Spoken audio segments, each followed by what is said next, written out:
May 100 pesos akong baon. Ano kaya bibili ko sa tindahan? Aling Sonya, pabili nga po akong chichirya, tsaka biskwit, tsaka din pukok. Eto, princess. Salamat po. Eto po yung bayad. Ayos, may baon na ako sa school. Kasi na kaya si Bebang, wala pa rin siya. Mauna na nga lang ako sa school. Ano ba yan? Wala akong baon sa school. Hindi ako binigyan ni nanay ng pera. Wala tuloy ako pang bili. La.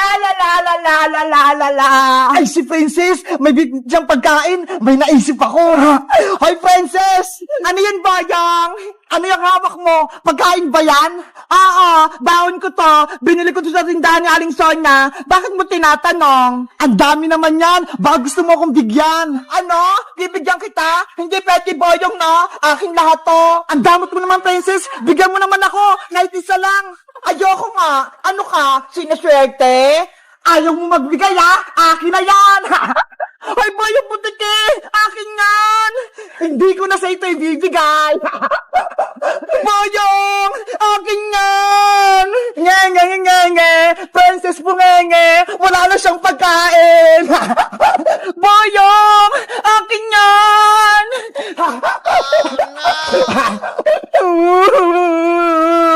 Isusumbungin pa kay Nanay Boyong! Eh di magsumbong ka, wala naman sa Aling Tere. Hoy Boyong, ano ginagawa mo kay Princess? Yari, si Bebang dumating. Bebang, tulungan mo ko.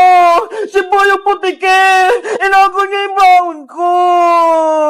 Ikaw, Boyong, hindi ka na nagbago. Bully ka pa din. Nanguha ka ng pagkain na hindi naman sa'yo. Eh kasi naman si Princess, madamot. Marami siyang pagkain. Ayaw niyang mamigay. Bakit? Ako ba yung nanay mo? Para bigyan kita ng baon? Hindi naman Hindi nga ako binigyan ni nanay ng baon eh. Kaya, akin na tong pagkain mo. Boyong, ibalik mo na yan. Pasaway ka, Boyong. Ibalik mo na yung pagkain ni Princess. Ayoko nga. Akin na to. Ay, aba? Matigas yung ulo mo, Bayang? Bakit? Kaya mo na ba ako, Bebang? Kahit magsama pa kayo ni Princess, hindi niyo ako matatalo. Naghahanap pa ng sakit ng katawan, ha? Hiya! Etong saya! Aray ko! Sige, Bebang! Tama mo pa si Boyong! Eto pa! Aray ko! Ikaw, Bebang! Babawi ako!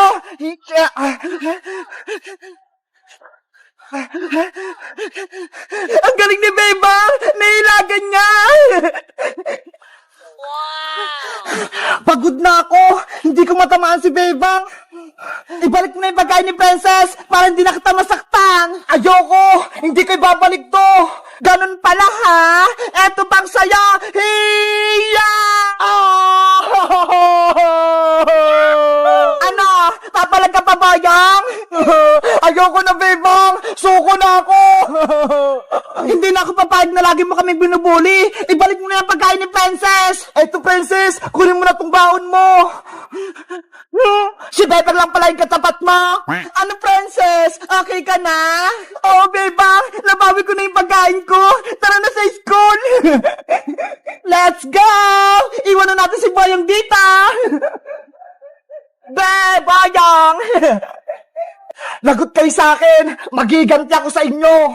Guys, si Boyong, binubuli si Princess. Kayo ba? May kaklase ba kayong bully? Mag-comment lang kaya kung anong pangalan niya. Bye-bye! Ang ganda-ganda ng bahay namin. Mag-picture-picture na ulit ako dito.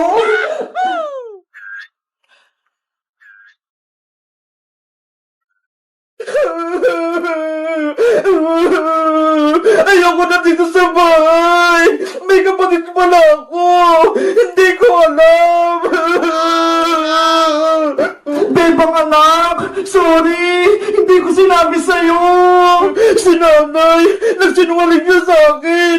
Hindi niya sinabi na may ate pala ako. Nalayas na ako dito sa bahay. Barbara! Kasabi mo si Bebang! Nagmamala siya sa loob! Hay naku, Nay! Hayaan niyo muna yan si si Bebang, nagtatampo lang yan kasi hindi niyo sinabi sa kanya na may kapatid siyang maganda. Kasalanan ko to! Bakit nagagalit si Bebang? Bebang! Kausapin mo ako! Buksan mo tong pinto! Asa na pa yung mga damit ko? Nalayas na ako dito sa bahay! Akala ko, ako lang yung nag-isang anak ni nanay. Yung pala, meron pa akong kapatid, si Ate Barbara. Galit ako kay nanay. Nagsisinungaling siya sa akin.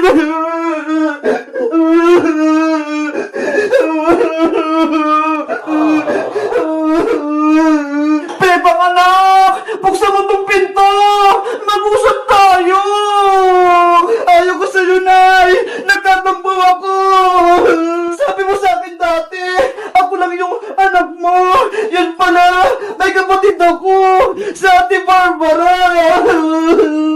Oo, mali ako, Bebang. Hindi ko sa'yo sinabi na may kapatid ka. Dahil ang ate mo, kasama ng tatay mo sa Manila. Akala ko kasi, hindi na siya uwi dito. Kaya hindi ko sinabi sa'yo. Gulo-gulo yung isip ko. Hindi ko alam kung magiging masaya pa ako o hindi. Dahil nandiyan na si Ate Barbara. Kaya nga buksan mo tong pinto, Bebang. Mag-usap tayo ng mabuti. Magpapaliwanag ako. Hindi ako niniwala sa'yo, Nay. Alis na kami dito ni Big Bird. Big Bird! Nasaan ka? Alis na tayo dito. Ay, si Big Bird. Tara na. Namayos na tayo dito. Ay, naku! Nakaharap pala si nanay sa may labas! Paano kami makakalis dito? Barbara! Ikaw lang magkapag-usap sa kapatid mo! Baka pakinggan ka niya! Mamaya na, Nay! Nag-selfie ako rito sa bahay natin eh! Iingitin ko rin yung mga friends ko! Ano naman to si Barbara? Puro selfie? Puro cellphone? Hindi mautusan? Huwag niyo na kasing intindihin mo na si Bebang. Mamaya-maya, magiging okay na din siya. Hindi ako magiging okay! Ayoko sa inyo!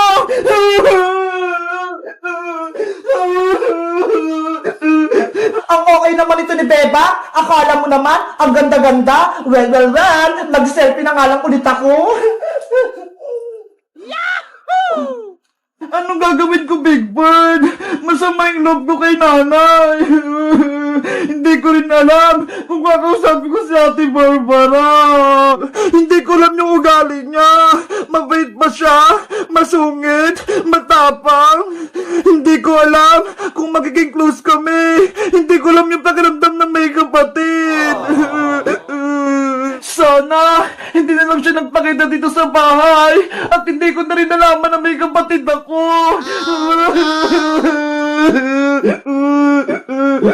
Bebang anak, taha na! Huwag ka na magtampo! Sorry na! Huwag ka na magalit! Barbara, halika na! Ikaw na makipag-usap kay Bebang! Okay, Nay! Nandiyan na po ako! Tapos na ako nagdabi-sabi! Bebang! Buksan mo tong pinto! Sa Ate Barbara mo to! Ayoko po, ate! Gusto ko po mapag-isa! Ngayon, ayaw din ni Bebang makipag-usap sa akin? Pilitin mo para magkabati kayo! Bebang! Please! Buksan mo tong pinto! Na-stress na ako sa'yo! Guys, sa tingin nyo, bubuksan ko ba yung pinto? Nakikipag-usap ba kay Ate Barbara? Mag-comment lang kayo para sa part 3. Bye-bye!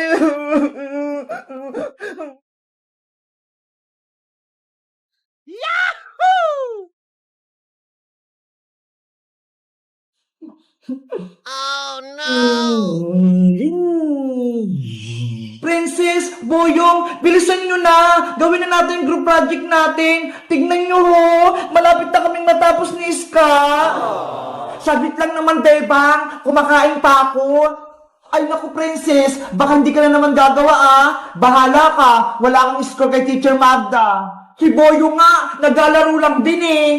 Mabilis lang naman gawin yan eh. Di ba? Sabi ni teacher, i-drawing lang yung mukha natin. Kaya-kaya ko yan. Naku, wala ka pang nagagawa eh. Paano yan matatapos? Dapat hindi na lang kayo sumama eh. Hindi naman kayo tumutulong. Hayaan na nga lang sila, Iska. Tapusin na lang natin itong ginagawa natin. Sige, malapit na rin ako matapos. Magkukulay na lang din ako. Ako din, kukulayan ko na lang itong buko. Kulay violet. Wow, bebang! Ang ganda ng drawing mo! Kulay violet yung buhok! Tapos kahit ka naman, kulay green din! Hoy, princess! Gawin mo na rin yung project natin! I-drawing mo yung mukha mo! Paniguradong pangit! Ikaw din naman, Boyong ah! Hindi ka pa tapos kasi hindi ka naman marunong mag-drawing! Anong hindi? Tignan niyo yung gagawin ko!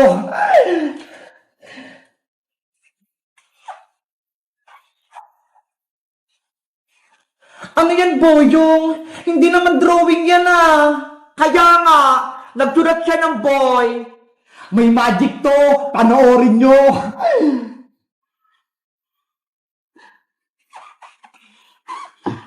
Ano kayang gagawin ni Boyong?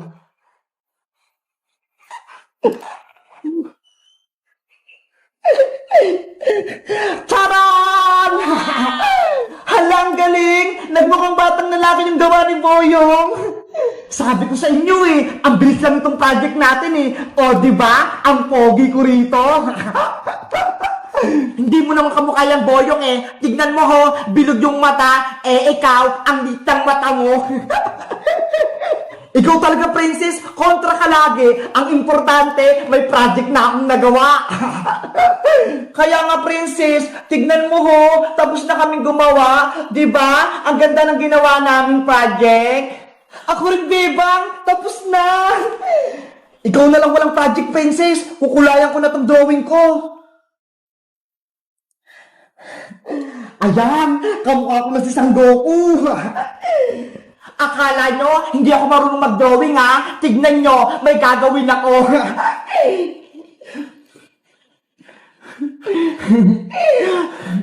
Ginagawa mo? Anong ginagawa ni Princess? Sa mukha siya naglalagay ng kulay. Ayan na, may krayola na yung mukha ko. Ngayon, ididikit ko na sa bond paper. Oh no! Si Princess talaga, lagi na lang kalokohan yung alam. Charan! Eto na yung project ko! Ang galing mo, Princess! Kamukha mo nga! Diba? Nagaya ko yung mukha ko! Oo nga! Pati yung ngipin! Dalawa lang! Sabi ko sa inyo eh, magaling din ako mag-drawing eh. Panigurado, mataas yung bibigay sa'yo na school ni Teacher Magda, 100. Tara na, pumasok na tayo sa school, panigurado, matatapos si Teacher Magda sa drawing ko. Hello guys! Ako si Princess! Gumawa kami ng project dito sa bahay nila Bebang. Sabi ni Teacher Magda, i-drawing lang yung mukha namin. Sa tingin nyo guys, kanino pinakamagandang drawing? Kay Iska? Kay Bebang? Kay Boyong? O akin? Mag-comment lang kayo kung sino pinakamaganda. Dapat sa akin para bibigyan ko kayo ng pagkain. Bye-bye! Kita-kits ulit tayo bukas!